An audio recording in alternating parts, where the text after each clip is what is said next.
That's right, guys. As you saw with the new intro, I'm going to try to do MerMay. And for the prompt list I'm choosing, there is a lot of different prompt lists out there for MerMay. I'm going to be doing the Gretlewski prompt list, amazing, beautiful artist, and I liked her words the most out of the different lists I could find online. My good friend Dracantiar is supposed to be doing this with me, and I wish her luck.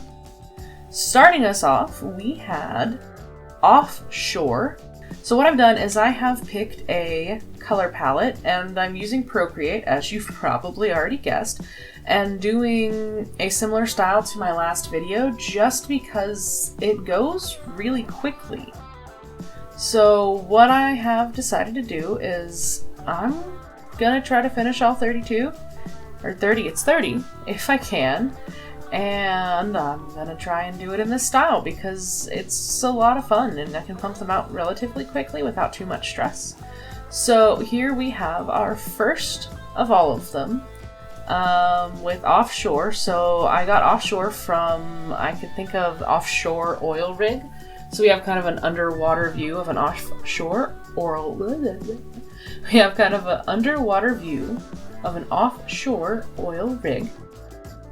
And I've started with my first mermaid.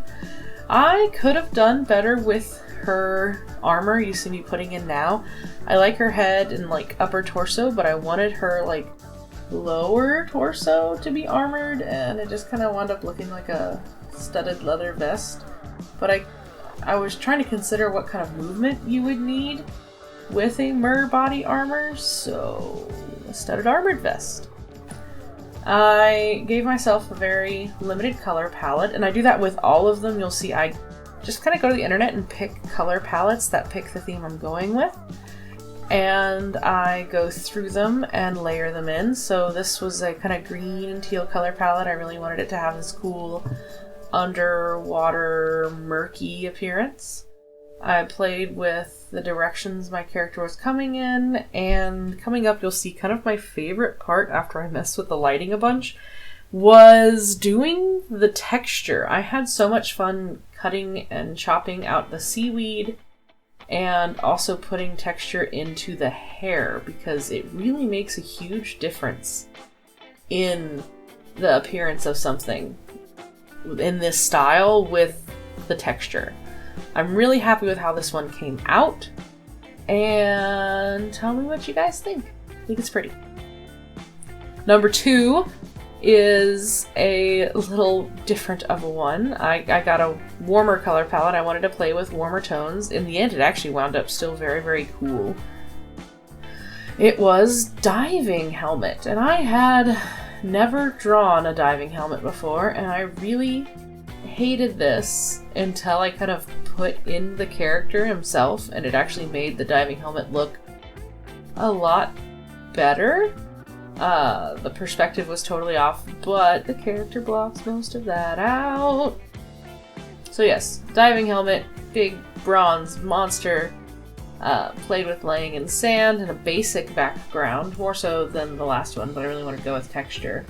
As you can see, I'm using the doll maker again, and for next week, if I get a chance, I really need to record the steps it takes with this doll maker, because it actually is a dang large amount of work just to pose a character into something that looks mermaidable.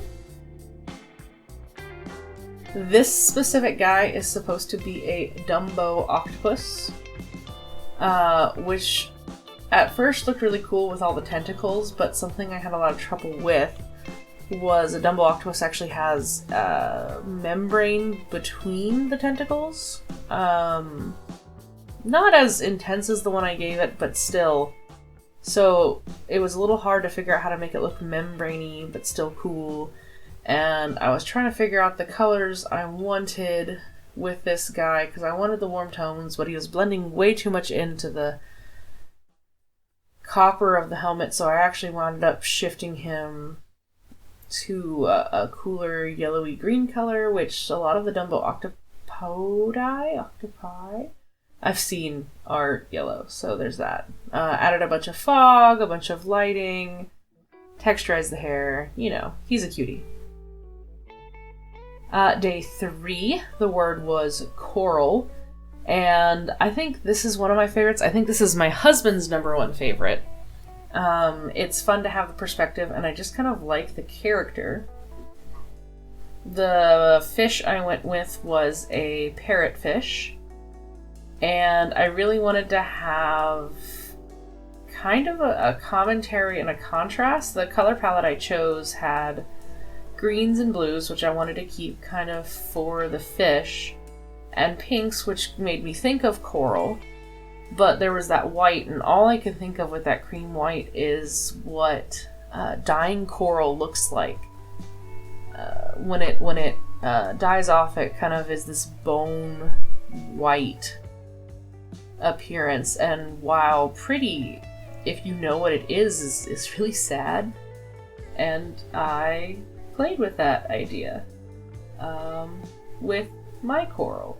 And I went through and I chopped it up with the texturing again, just to really give it this degraded look. And I even went through and put some bits of coral kind of fading away as she touches them with her. And just some really neat contrast between her very colorful form and like this dying coral, sad, depressing moment. And of course, my favorite part, adding the hair texture, because it looks so cool. And, you know, lighting, mood. Day 4 is one of my favorite ones. One, the color palette was incredibly intense, dark, stormy colors. The prompt was seaworthy. And I just had this idea of this strong, powerful swimmer going through the water. I wound up going with narwhal, and I wanted to do a more heavy-set figure. So in my modeling, I have some options for like kids and chibi, and then there's like a superhero build, so I went with a stronger build and then built her out even more. She wound up looking very rose quartz with a giant horn coming out of her head. So I knew I wanted to shift the hair color, and that took me a little while to decide on. But I just love the intensity in the colors and in the character on this one. I'm pretty happy with it, and I'm happy to do a chonk lady. And as promised in the beginning, we've got some exposed nips. So, yeah, lady nips. But this one was a little bit difficult to get the splashing water appearance in this style, but I think I got it pretty good, especially with like the water being thrown off of her arm. And I hope she looks like she's swimming. She looks like she's swimming to me, and we didn't get much of the tail, but narwhals have like really long skinny tails, and with the flipper on the very, very end. So I would have needed a much longer canvas to get that in. Texturing the hair, playing with the lightings, adding splashes. This one's cool. It's the darkest of all of them so far. And day 5, Tuesday, today, there's a point of contention on this. Originally I planned on this being a boa, but no. So, what is a mermaid? And what is a tar or centaur? Basically, the word is adrift, and I really wanted, my concept was having a freshwater creature adrift in an ocean of salt water. So originally I was going to do like anaconda or something like that, but even is that a mer? And adrift floating really didn't make any sense with this freshwater fish. I'm really proud of the floaty legs on this alligator crocodile dude. And I really like this color palette. It was pretty intense. I really enjoyed all of the details I added later with making it really look like part of him was underwater.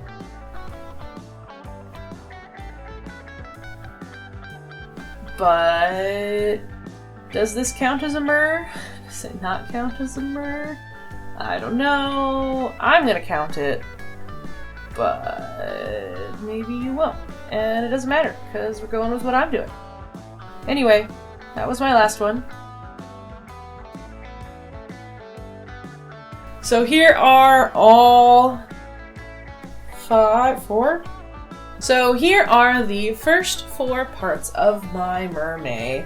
Hopefully next week I will be doing the next week's worth, so it'll be 7 from Tuesday to Tuesday. And continuing for the rest of the month, I will probably, hopefully, slip in a scrawler box at some point. So it might be my first 2 videos are MERS, then a scrawler box, and then to finish off the rest of the month. But we'll see if I make it for a whole month doing these guys. Let me know what you guys think.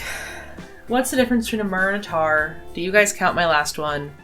What do you think of the colors? What do you think of the stories? And keep up on my Instagram if you want to see these guys posted daily. Until next week, I will see you guys later. Bye.